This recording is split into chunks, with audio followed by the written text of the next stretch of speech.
है कि क्या बात थी कि जिसको वो पोशीदा रखना चाहते थे, क्या बात है कि वो एफआईआर नहीं लगा सकते थे, क्या बात है कि वो कोई सिट कायम नहीं कर सकते थे, क्या बात है कि वो इसे सीबीआई को नहीं दे सकते थे, क्या बात है कि वो इस पर कोई जुडिशियल इंक्वायरी क्यों नहीं करवाते।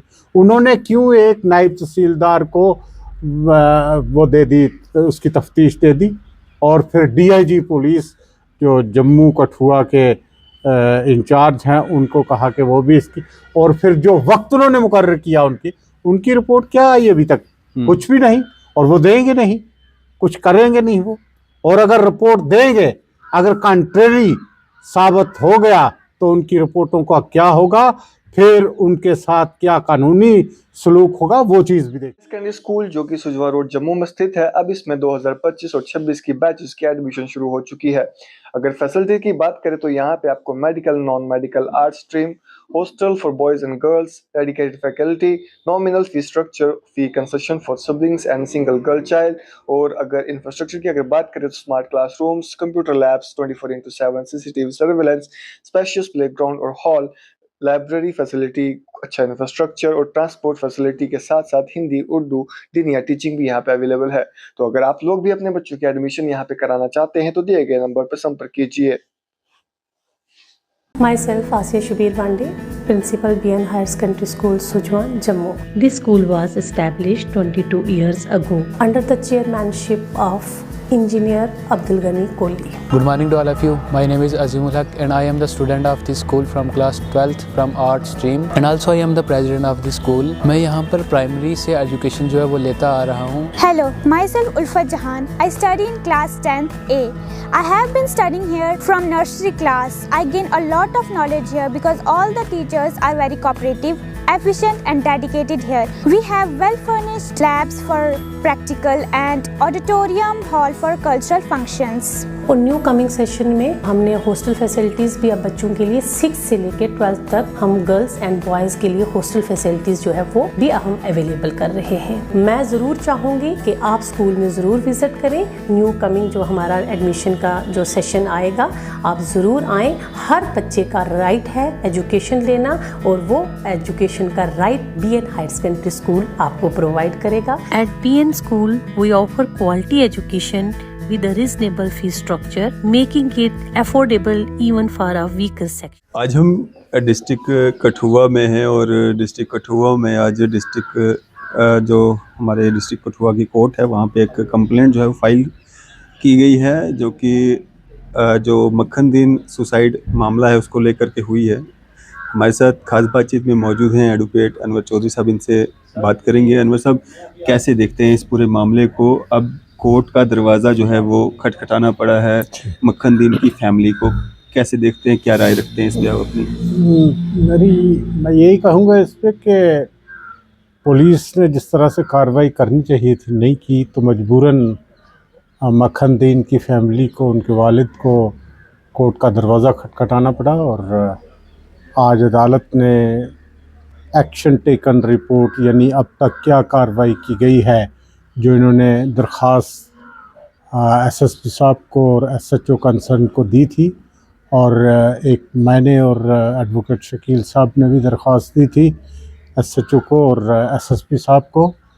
तो उन दोनों शिकायत पे आज अदालत ने जवाब मांगा है एसएचओ बिलावर से कि अभी तक उन पे क्या कार्रवाई की गई है, उसकी रिपोर्ट, और कहा है 4 मार्च तक वो कोई रिपोर्ट पेश करेंगे क्या कार्रवाई की उन्होंने हमारी दरख्वास्तों पे। क्योंकि ये एक कानूनी अमल है कि आपने पहले एसएचओ साहब के पास जाना है, फिर नहीं तो एसएसपी साहब को कहना है, उसके बाद आप अदालत में आ सकते हैं और शिकायत कर सकते हैं। और दूसरी बात मैं आपको ये बताऊं कि जिन हालात में मक्खनदीन की वफ़ात हुई है, जिन हालात में जो उन्होंने मरते हुए अपना बयान दिया है और कसम खाकर कुरान को अपने सर पर रख के, तो ये बैनुल-अक़वामी सतह पे ये इस कानून को यानी मंजूर कर लिया गया है। तसव्वुर किया जाता है कि कोई भी मरने वाला शख्स कभी भी झूठ नहीं बोलेगा, वो जो बात मरते हुए कह गया वो सच है। आप तमाम तर हालात, दीगर हालात को छोड़ दें, आप सिर्फ़ और सिर्फ मक्खन दीन का जो मरते हुए बयान है उसे ले लीजिए, वही बहुत है इस बात की गुमाजी करने के लिए कि वाकया ही उसने जान जो दी है वो तंग आके दी है, और उसके साथ बहुत ही जुल्म बर्बरियत की गई है। और जो तस्वीर उसके बाद शाया हुई हैं सोशल मीडिया में, या डॉक्टरों ने जो देखा है, या जो तस्वीर बाहर आई है किसी तरीके से, उनको जब देखा जाए, उनमें से चंद एक तस्वीर आज अदालत में भी कंप्लेंट्स के साथ लगाई गई हैं, उनसे भी आप ये चीज़ अक्स कर सकते हैं कि वाकई उस शख्स के साथ बहुत ही ज़बरदस्त और बहुत ही घिनौनी किस्म की उसके साथ वो सलूक हुआ है। आप ये बात देखिए, बाद में तभी उसके फ़ौरन ही बाद पुलिस का जवाब आया कि साहब वो तो एक मिलिटेंट था, काम करता था, तो उसके पास कोई इस किस्म के टेलीफोन भी थे जो के जब्त करने थे। और देखो, एक कानून जहाँ तक हमें पता है, हमने जहाँ तक वकालत की है, जब भी आप कोई इंकशाफ करते हैं पुलिस की तहवील में, तो आपको 2 गवाहान लाने होते हैं वहाँ पे। देखिए, ये शख्स ये इंकशाफ कर रहा है कि इसके पास फिला चीज़ है, वो इंकशाफनामा बन जाता है, वो फ़र्द इंकशाफ बन जाता है, उस पर दस्तखत होते हैं। फिर उस आदमी को अपनी तहवील के बाहर नहीं छोड़ा जा सकता, फिर उसको बरामदगी की जगह पे ले जाते हैं और उसे अकेला नहीं छोड़ते हैं, क्योंकि मालूम है कि उसने ये चीज़ तस्लीम कर ली है। और अब उसे अकेला छोड़ेंगे तो अगर वो तहवील पुलिस की तसव्वुर होगी, अगर वो शख्स मर जाए तो पुलिस के ऊपर कत्ल का इल्ज़ाम लगता है। अच्छा। लेकिन वो किस तरह से उसे अकेला छोड़ दिया कि जाओ आप वो टेलीफोन लाओ जिनमें ये चीज़ें हैं, और उसे अकेला छोड़ दिया। वहाँ जाके इन्होंने फिर से, पुलिस को ये होता है कि फिर से उस मौका पे, बरामदगी के मौके पे 2 गवाहों को रखना होता है, और साथ में फिर फर्द बरामदगी बनता है कि ये बरामदगी हुई है, इससे ये इन गवाहों के साथ सामने, इंडिपेंडेंट यानी आज़ाद गवाहों के सामने, और इस शख्स ने ये चीज़ें हमें।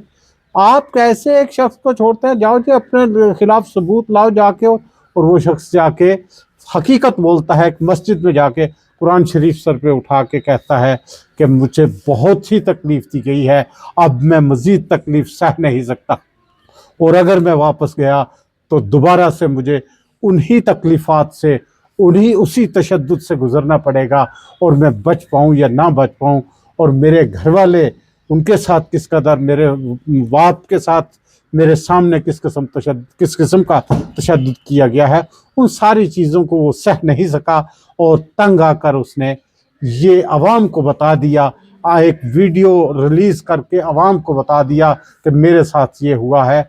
वो उसकी डाइंग डिक्लेरेशन तसव्वुर होगी, यानी मरते वक्त जो उसने कहा वो तसव्वुर होगा, और इतनी शहादत मेरे ख़्याल में कानून की नज़र में जो मुल्ज़मान हैं उनको सज़ा देने के लिए, उनके ख़िलाफ़ कार्रवाई करने के लिए बहुत है।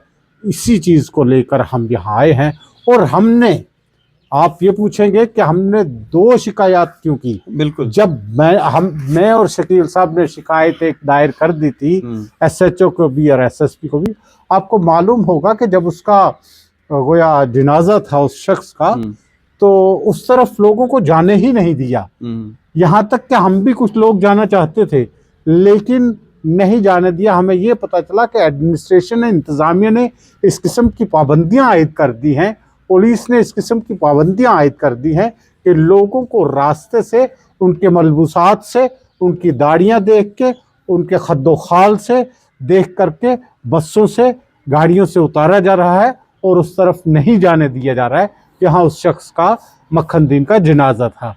तो हमने ये भावर कर लिया कि साहब अब मुश्किल है कि उन लोगों को उस गांव से निकलने भी दे, और पाबंदी भी रखी, काफ़ी दिन तक पाबंदी रखी कि इन लोगों को यहाँ से ना निकलने दिया जाए। हो सकता है सरकार ने कुछ अपने, यानी अपने हिसाब से कुछ ऐसे सबूत और इस किस्म की कोई चीज़ें जालसाजी के तैयार करके फिर इनको निकलने की इजाज़त दी हो, लेकिन हमने इसलिए जल्दी कर दी, वो कंप्लेंट SHO को और एसएसपी को भेजने के लिए, क्योंकि हम ये सोच रहे थे कि शायद उनको किसी तरीके से अपनी गिरफ्त में कर लिया है, मखनदीन के लवाहकीन को, उसके वालिद को, उसके कुंबा के बाकी अफराद को।